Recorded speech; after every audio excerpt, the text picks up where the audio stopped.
On est arrivé à la moitié du mois de Ramadan, la moitié de ce mois béni pour faire des adorations et se rapprocher de notre Seigneur. Et alors qu'on attendait sa venue et qu'on avait hâte de commencer le Ramadan pour pouvoir se rapprocher d'Allah, d'un coup, on se retrouve à la moitié du mois, sans même s'en être rendu compte. Et donc là, il faut qu'on se pose les bonnes questions pour pouvoir profiter des derniers jours qui nous restent dans ce mois béni. Premièrement, comprendre l'importance du temps qui nous est imparti. Comprendre l'importance du temps qui nous est imparti. Le prophète Mohammed sallallahu alayhi wa sallam a dit Ni'matani marbunun fihima kathirun minan nasi as-sihhatu wal faragh. Deux bienfaits, la plupart des gens sont perdants en ce qui les concerne. Deux bienfaits, la plupart des gens sont perdants en ce qui les concerne, la santé et le temps libre. La santé et le temps libre sont deux bienfaits. La plupart des gens n'en profitent pas réellement, qui n'ont pas leur réelle utilité pour la plupart des gens. La plupart des gens qui ont la santé ne vont pas prendre soin de cette santé. Ils vont manger des choses nocives, boire des choses nocives et ne pas prendre soin de leur corps qui est le dépôt qu'Allah leur a laissé. Le dépôt qu'Allah leur a laissé, ils seront questionnés qu'ont-ils fait de ce dépôt, qu'ont-ils fait de leur corps. Al-Faragh, le temps libre. Le temps libre. La plupart des gens, même s'ils ne dépensent pas leur temps libre dans le haram, encore pire à notre époque, la plupart de leur temps libre va être seulement pour l'insouciance et la frivolité. Le jeu, pour s'amuser, perdre son temps sur les réseaux sociaux, perdre son temps à faire des choses qui n'ont aucun intérêt. La plupart des gens, malheureusement, perdent leur temps ainsi. Donc, premièrement, comprendre l'importance du temps qui nous a été imparti. Chaque seconde compte. Chaque seconde de temps libre compte. Et en plus, on est arrivé à une époque, le temps passe de plus en plus vite. Le temps passe de plus en plus vite. Le messager d'Allah, sallallahu alayhi wa sallam, a dit Fi akhir az-zamani takunu sanatu kash-shahr wa shahru kal-yawm wal yawmu kas-sa'a was-sa'atu ka-ihraqi as-sa'fati bin-nar. Donc, à la fin des temps, à l'approche de la fin des temps, l'année passera comme un mois. Le mois comme un jour, le jour comme une heure, et l'heure comme le temps de brûler une palme de dattier. Une palme sèche de dattier. Sa'fa, c'est-à-dire la palme séchée du dattier. Donc ça brûle en quelques secondes. En fait, quand vous la brûlez, c'est presque comme une feuille. C'est pratiquement comme une feuille. Ça va brûler en quelques secondes. Donc on est arrivé dans une époque où on commence à ressentir ça. Le temps passe de plus en plus vite. On attendait le Ramadan il y a quelques jours. D'un coup, on se retrouve à la moitié du Ramadan, sans même s'en être rendu compte. D'un coup, on se retrouve à la moitié du Ramadan. Donc il faut qu'on prenne vraiment conscience qu'à notre époque, encore plus qu'aux époques qui nous ont précédés, chaque seconde est importante. Chaque seconde est importante. Allah Azza wa Jal, en nous parlant du mois de Ramadan spécifiquement,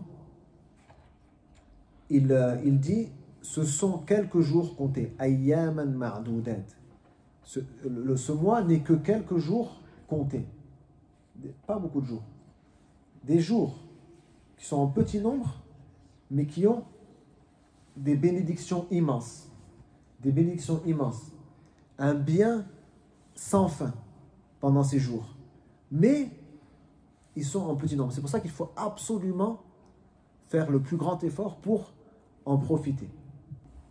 Celui qui a été laxiste durant cette première partie du mois et qui n'a pas utilisé ces 2 semaines comme il le devait, ne doit pourtant pas sentir le désespoir à cause de son laxisme. Parce que le messager d'Allah sallallahu alayhi wa sallam a dit Innama al-ibratu bil khawatim. C'est-à-dire les actions ne sont jugées que par leurs conclusions. Les actions ne sont jugées que par leurs conclusions. Donc si tu as été laxiste durant cette première partie du mois, tu as toujours le temps jusqu'à la conclusion du mois pour te repentir et pour faire des bonnes œuvres. Parce que les actions ne sont jugées qu'en fonction de leur conclusion, comment elles se finissent, leur finalité. Et celui-là qui a fait des adorations et qui a été pieux dès le début du mois, qu'il loue Allah, qu'il remercie Allah et qu'il le loue et qu'il continue dans ce qu'il a fait et qu'il en fasse encore plus. Et surtout qu'il ne se laisse pas atteindre par le contentement. Qu'il ne se laisse pas atteindre par le contentement, se dire ouais, moi, alhamdulillah, depuis le début du mois, je fais tarawih, après je rentre chez moi, je prie encore, je jeûne et tout, je parle sur personne, alhamdulillah. Non, parce que c'est aussi, il faut qu'il se souvienne lui aussi que al-ibratu bil khawatim.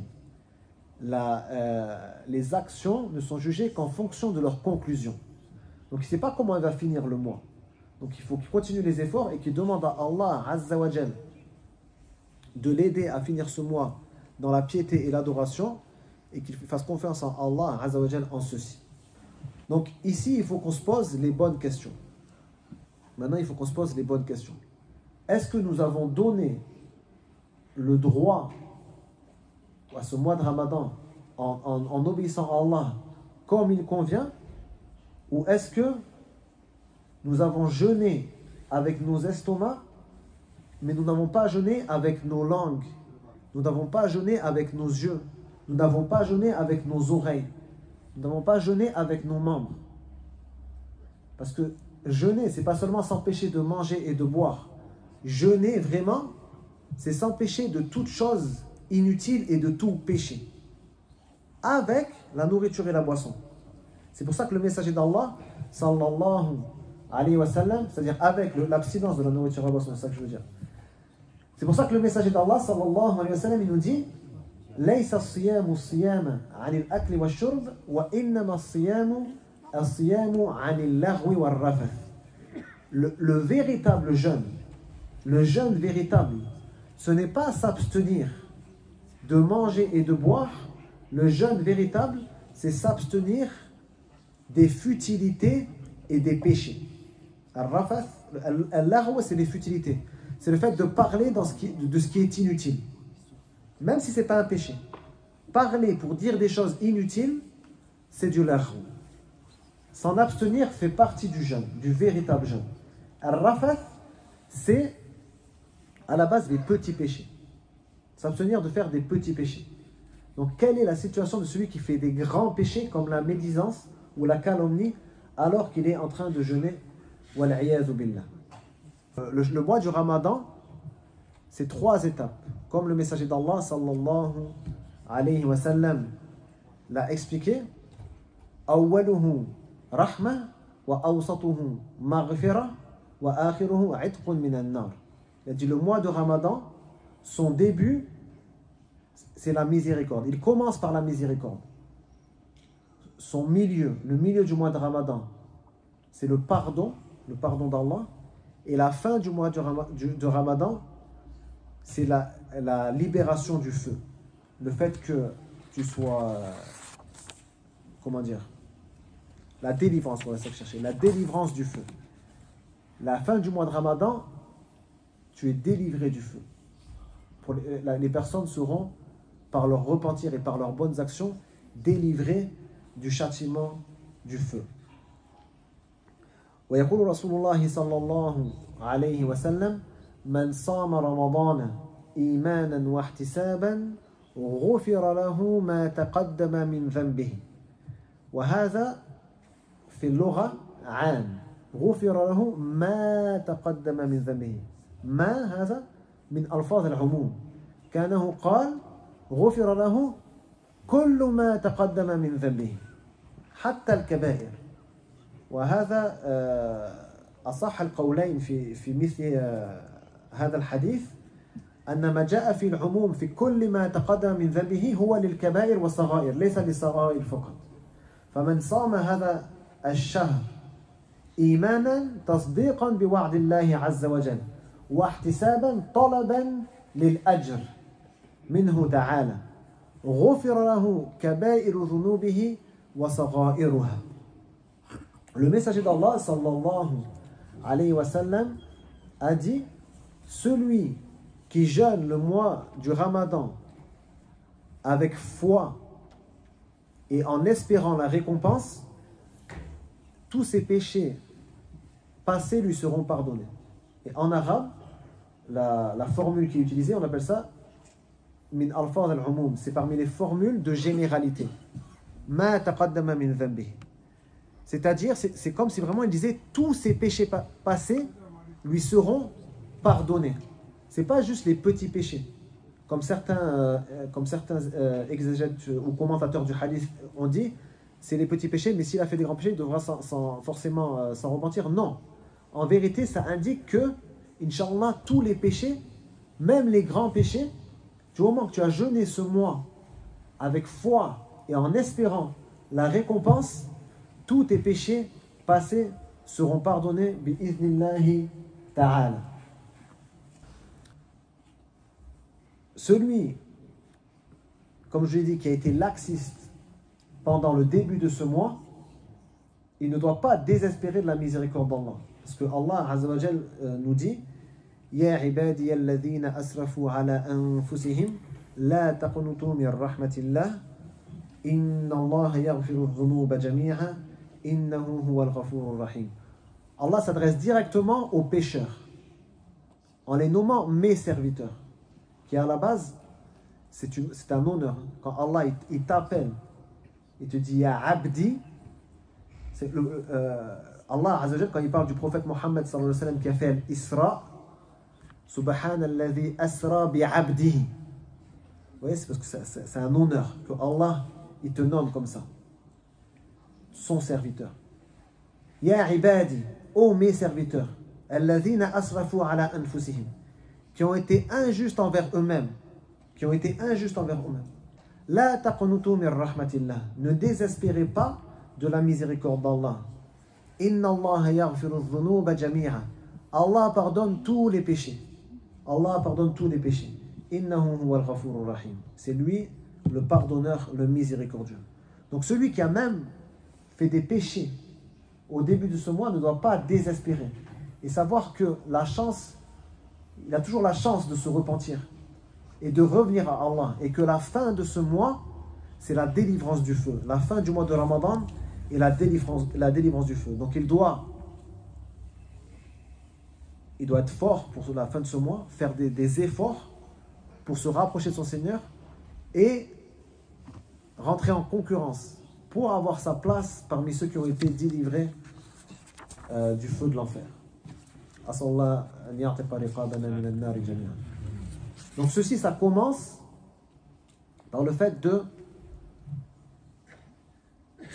faire le point avec soi-même et juger sa propre personne en regardant ce qu'on a fait pour demain. Qu'est-ce que tu as fait hier pour demain? Allah Azza wa Jalla dit Ya ayyuhalladhina amanu ittaqullaha wal tanzur nafsum ma qaddamat lighad. Ô vous qui avez cru, craignez Allah et que chaque âme regarde ce qu'elle a préparé pour demain. Et bien sûr, demain, le jour le plus important qui est demain, c'est le jour de la résurrection. Qu'as-tu préparé pour le jour de la résurrection? Qu'as-tu préparé pour le jour de la résurrection? Tu dois te regarder ça maintenant. Et tu dois donc faire des efforts pour avoir préparé ton bagage, le bagage qui est important que tu amènes avec toi pour ce jour où Allah nous jugera. Juge-toi maintenant pour ce jour où Allah te jugera. Et les questions qu'on doit se poser à la moitié de ce mois, concernant le fait de faire le point avec nous-mêmes, il y en a beaucoup. Parmi elles, est-ce qu'on a jeûné et prié comme il se doit? Donc, est-ce qu'on a jeûné que avec notre estomac, ou est-ce que nos yeux ont jeûné aussi, nos mains ont jeûné, nos oreilles ont jeûné, nos langues ont jeûné? Tout ça doit jeûner. On ne doit pas s'empêcher de manger et de boire et après calomnier, faire de la médisance, être violent, regarder des choses haram, entendre des choses haram, tout ça, aucune récompense. Celui qui fait ça pendant son jour de jeûne n'aura aucune récompense. Il n'aura pas de récompense. Son jeûne est valide, il n'a pas besoin de le rattraper, mais il n'aura pas de récompense. Aucune récompense. Son jeûne est valide parce qu'il n'a pas mangé ni bu. D'accord? Mais il pourra toujours attendre la récompense, il n'en aura pas. Et est-ce que tu as donné le droit à ce mois de Ramadan? Parmi, bien sûr, les prières et le jeûne, et aussi le fait de s'occuper des démunis, des pauvres, et d'aider les gens qui sont dans le besoin, etc. Al-Adhan, man al-mu'adhin. Bismillah.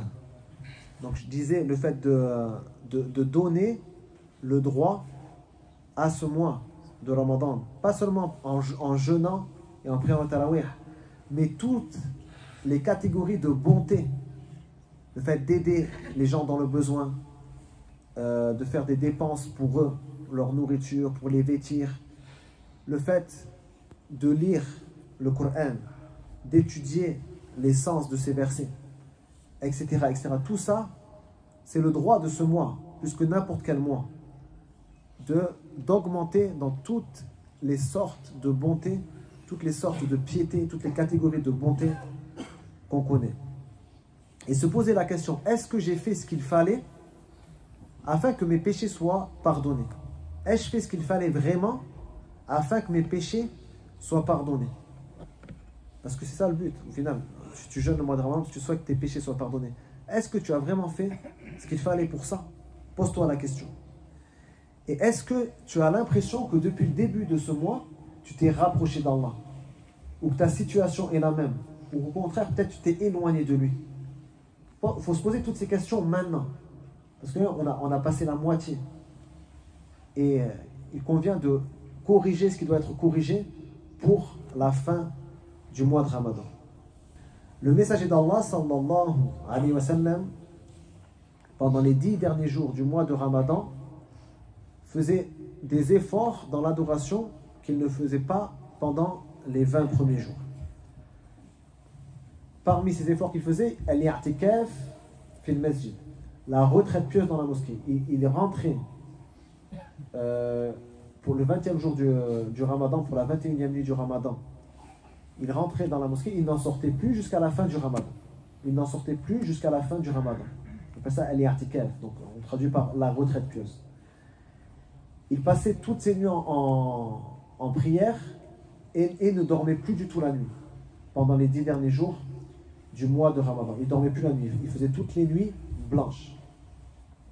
Aïcha, radiyallahu anha, a décrit ceci en disant: Kana Rasulullah sallallahu alayhi wa sallam yajtahidu fil ashir al-awakhir ma la yajtahidu fi ghayriha. Le messager d'Allah sallallahu alayhi wa sallam faisait des efforts durant les 10 dernières nuits du mois de Ramadan tels qu'il ne le faisait jamais. Ma la yajtahidu fi ghayriha. Il faisait plus d'efforts que n'importe quel autre jour de l'année. Et donc, il passait ses nuits blanches à adorer Allah et il réveillait sa famille. Il réveillait sa famille pour adorer Allah avec lui, pour prier avec lui. كما قالت رضي الله عنها كان النبي صلى الله عليه وسلم إذا دخل العشر الأواخر شد مئزره وأحيا ليله وأيقظ أهله. Donc le messager d'Allah sallallahu alayhi wa sallam, comme l'a dit Aïcha radhiyallahu anha également, lorsque les 10 derniers jours du mois de Ramadan commençaient, shadda mi'zarahu, c'est les savants divergent sur l'interprétation, mais en fait ça veut dire qu'il redoublait d'efforts. Il redoublait d'efforts dans l'adoration. Wa ahya laylahu, et il passait sa nuit blanche. Ahya laylahu, c'est-à-dire il faisait vivre sa nuit. Il faisait vivre sa nuit par quoi? Par l'adoration. Il ne dort pas. Il passe toute la nuit en adoration, du début à la fin de la nuit. Wa ayqadha ahlahu, et il réveillait sa famille. pour qu'il fasse l'adoration avec lui. Donc comme je le disais, comme de la même façon que le messager d'Allah sallallahu alayhi wa sallam redoublait d'efforts pendant ces 10 derniers jours du mois de Ramadan, ainsi faisaient ses compagnons. Et là je voulais attirer l'attention sur l'effort des compagnons du prophète Mohammed sallallahu alayhi wa sallam dans l'adoration pendant le Ramadan. La prière qu'on fait après l'Isha, on l'appelle At-Tarawih. D'accord? Elle s'appelle At-Tarawih. Pourquoi on l'appelle At-Tarawih? Le problème c'est que nous, on mentionne le nom, mais on ne connaît pas le sens. Pourquoi on appelle ça comme ça? At-Tarawih, en arabe, c'est le pluriel de Tarwiha. Tarwiha. Le pluriel c'est Tarawih. Donc ça vient en arabe du mot Raha, se reposer. Tarawih, ça veut dire les repos. Les repos, au pluriel. Plusieurs repos. Tu te reposes plusieurs fois. Pourquoi ça s'appelle comme ça? Pourquoi la prière où on est debout, incliné, prosterné pendant longtemps, pourquoi elle s'appelle le repos? Pourquoi ça s'appelle les repos? Parce qu'à l'époque, les compagnons du prophète Mohammed sallallahu alayhi wa sallam, ils priaient de l'Aïcha jusqu'au Fajr. Ils ne faisaient pas comme nous, genre c'est plié en 1 heure ou 2 et tout le monde rentre chez lui. Non, ça durait toute la nuit. Et encore pire, pendant les 10 derniers jours, ils priaient encore plus. Et ils allaient, de manière certaine, terminer le Coran au moins 5 fois pendant le mois. Pas juste une fois, on lit un juz par jour. Ils allaient terminer au moins 5 fois, c'est sûr et certain. Parce que moi, j'ai connu à notre époque, que vous connaissez, j'ai connu des chouyours qui finissaient le Coran plus de 5 fois dans leur mosquée pendant le mois de Ramadan. J'ai moi-même été imam au Caire et le Coran, on l'a fini le plus de fois qu'on l'a fini dans un Ramadan, c'était 4 fois. On l'a fini 4 fois. D'accord? Donc, imagine les Sahaba. J'en suis sûr que c'est minimum 5 fois. Ça ne peut pas être moins de 5 fois. Cheikh Oussama Abdel Azim, pour ceux qui le connaissent, rahimahullah, il finissait le Coran jusqu'à presque une dizaine de fois pendant le Ramadan, dans la Salat al-Tarawih. Il commençait à l'Isha, finissait au Fajr. Et bref, tout ça pour dire que nous, en fait, rien à voir. Nos adorations, elles n'ont rien à voir en fait avec l'adoration de nos prédécesseurs, des compagnons du prophète Mohammed sallallahu alayhi wa sallam. Les gens aujourd'hui, si tu fais un juz, déjà ils trouvent ça trop long. Ça trop long. Encore, on va dire, il y a l'excuse de celui qui ne comprend pas la langue arabe, on va dire, bon, il a quand même, forcément c'est plus lourd pour lui. Mais celui qui maîtrise la langue arabe, qui comprend, en vérité, il devrait trouver ça trop court. Il devrait trouver ça trop court. C'est pas normal.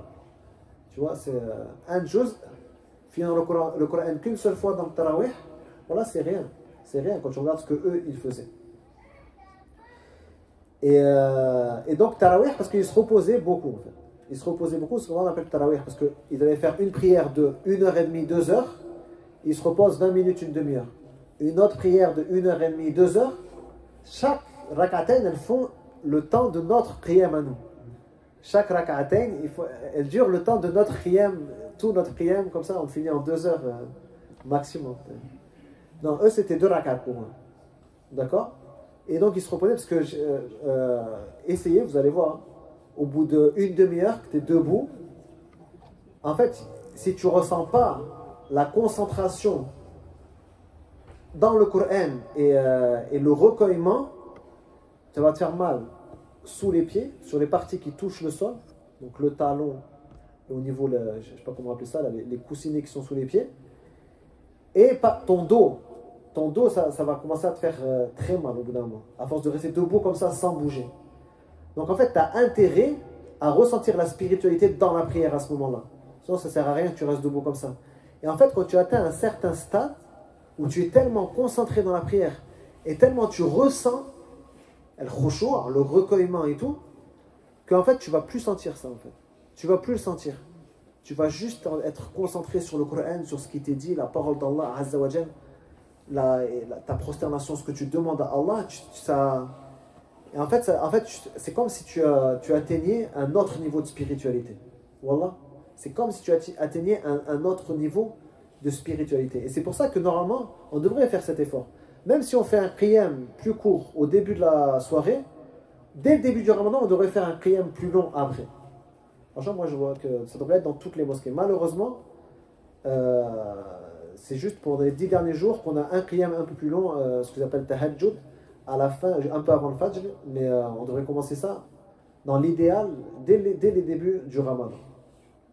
L'imam Malik, rahimahullah, durant les 10 dernières nuits du ramadan, délaissait l'enseignement. Les 20 premiers jours, il enseignait quand même. Il enseignait le hadith, etc., le fiqh. Mais lorsqu'il arrivait aux 10 derniers jours du mois de ramadan, il arrêtait pour se consacrer seulement à la lecture du Coran et la prière. Et bien sûr, surtout pendant l'Ashr al-Khir, c'est là où on va se préparer pour Zakat al-Fitr et donc aider aussi les démunis. L'imam Sufyan al-Thawri disait, lorsque les 10 dernières nuits du ramadan commencent, alors précipite-toi sur ta prière et délaisse toute chose autre que la prière. Délaisse tout, sauf la prière. Il veut dire toutes les choses de la vie d'ici-bas, parce que tu peux lire le Coran et tout forcément. Mais il voulait dire délaisse tout ce qu'il y a dans cette vie d'ici-bas et concentre-toi sur ta prière et consacre-toi à ta prière.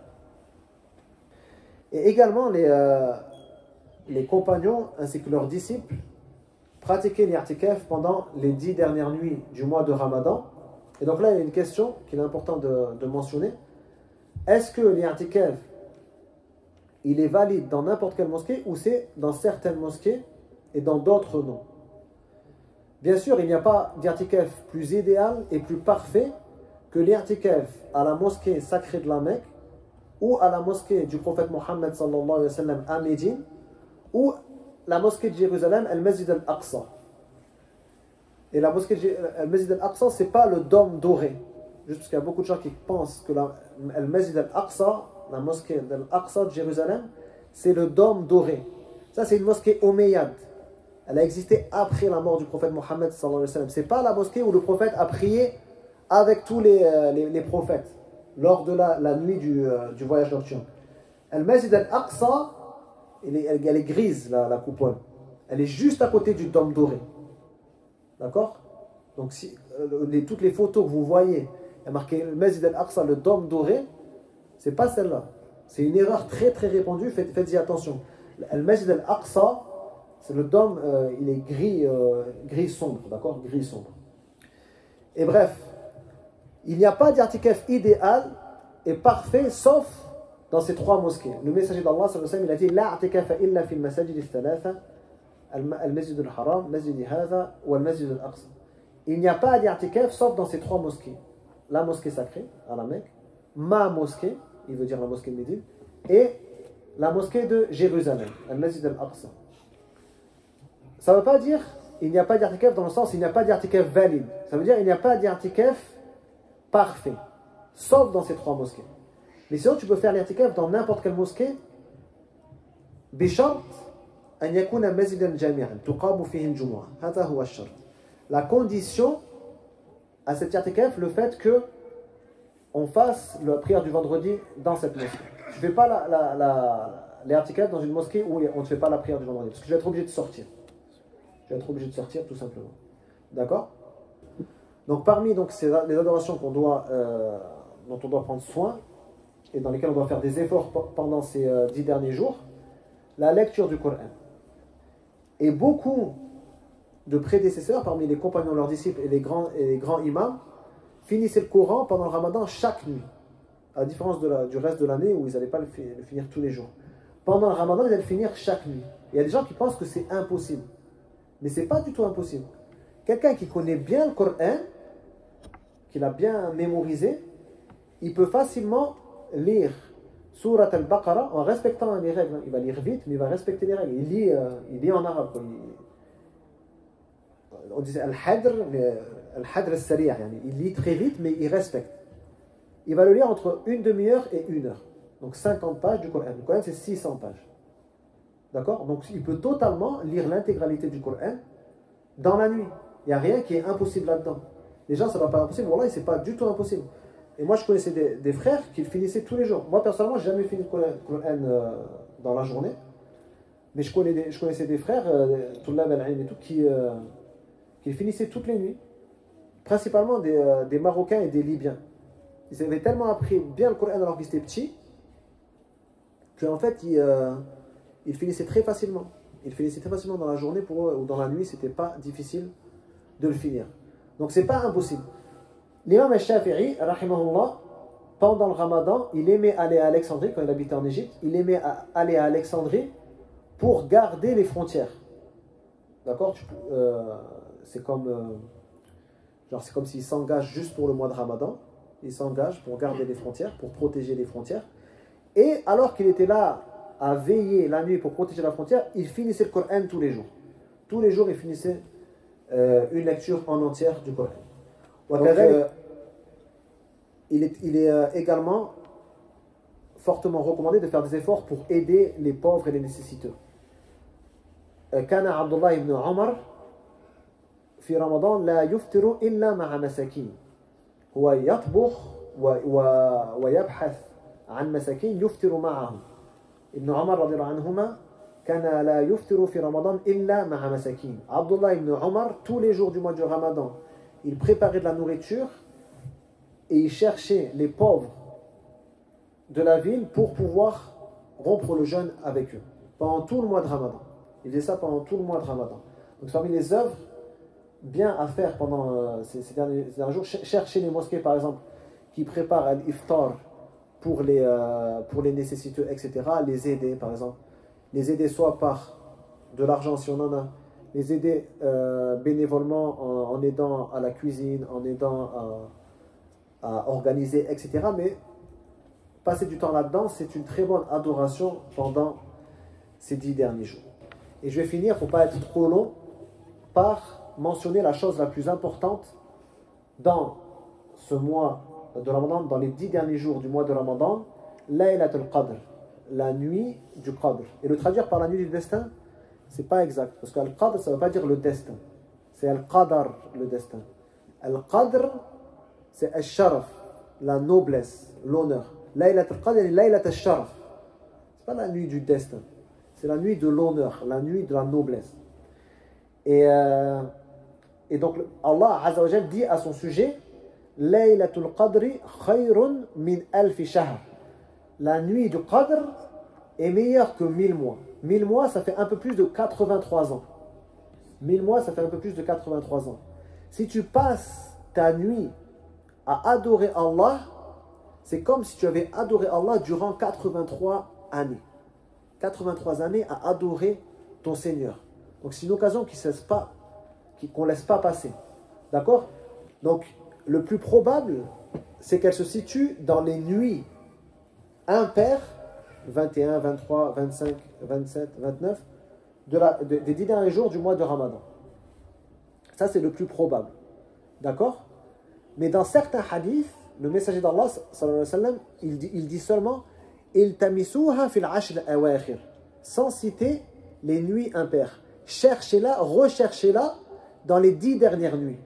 Et donc, il y a cette probabilité qu'elle soit même dans les nuits paires. Elle n'est pas forcément le 27. Pourquoi le 27? C'est un hadith dans Sahih Muslim, où cette année-là, le messager d'Allah sallallahu alayhi wa sallam les a informés le matin du 28, donc la nuit du 27, que c'était cette nuit-là. Mais c'était cette année-là. En fait, elle change chaque année, dans les 10 dernières nuits. Et c'est pour ça qu'il y a d'autres hadiths qui sont aussi authentiques, qui disent qu'une nuit, c'était pendant une année, le messager d'Allah sallallahu alayhi wa sallam les avait informés que c'était la 21e nuit. Et une autre année, la 29e. D'accord? Mais ça ne rend pas impossible qu'elle peut être dans une nuit paire. Donc c'est pour ça qu'il faut faire des efforts vraiment chaque jour. Il ne faut pas juste se réserver pour les nuits impaires. Avec la probabilité également qu'on s'est trompé sur le début du mois. C'est possible. C'est possible qu'on soit trompé sur le début du mois. Et donc en fait, ce qu'on on considère comme des nuits impaires, c'est des nuits paires en vérité. Ça c'est aussi probable. Donc c'est pour ça qu'il faut vraiment faire des efforts sur toute la fin du mois. وقال رسول الله صلى الله عليه وسلم من قام ليلة القدر إيمانا واحتسابا غفر له ما تقدم من ذنبه. Donc, le messager d'Allah sallallahu alayhi wa sallam nous a informé au sujet de cette nuit. Il a dit من قام ليلة القدر إيمانا واحتسابا غفر له ما تقدم من ذنبه. Celui qui prie, qui veille en prière la nuit de Laylat al-Qadr, la nuit du Qadr, imanan, avec foi en la véracité de la promesse d'Allah, wahtisaban, en demandant la récompense d'Allah, tous ses péchés précédents lui seront pardonnés.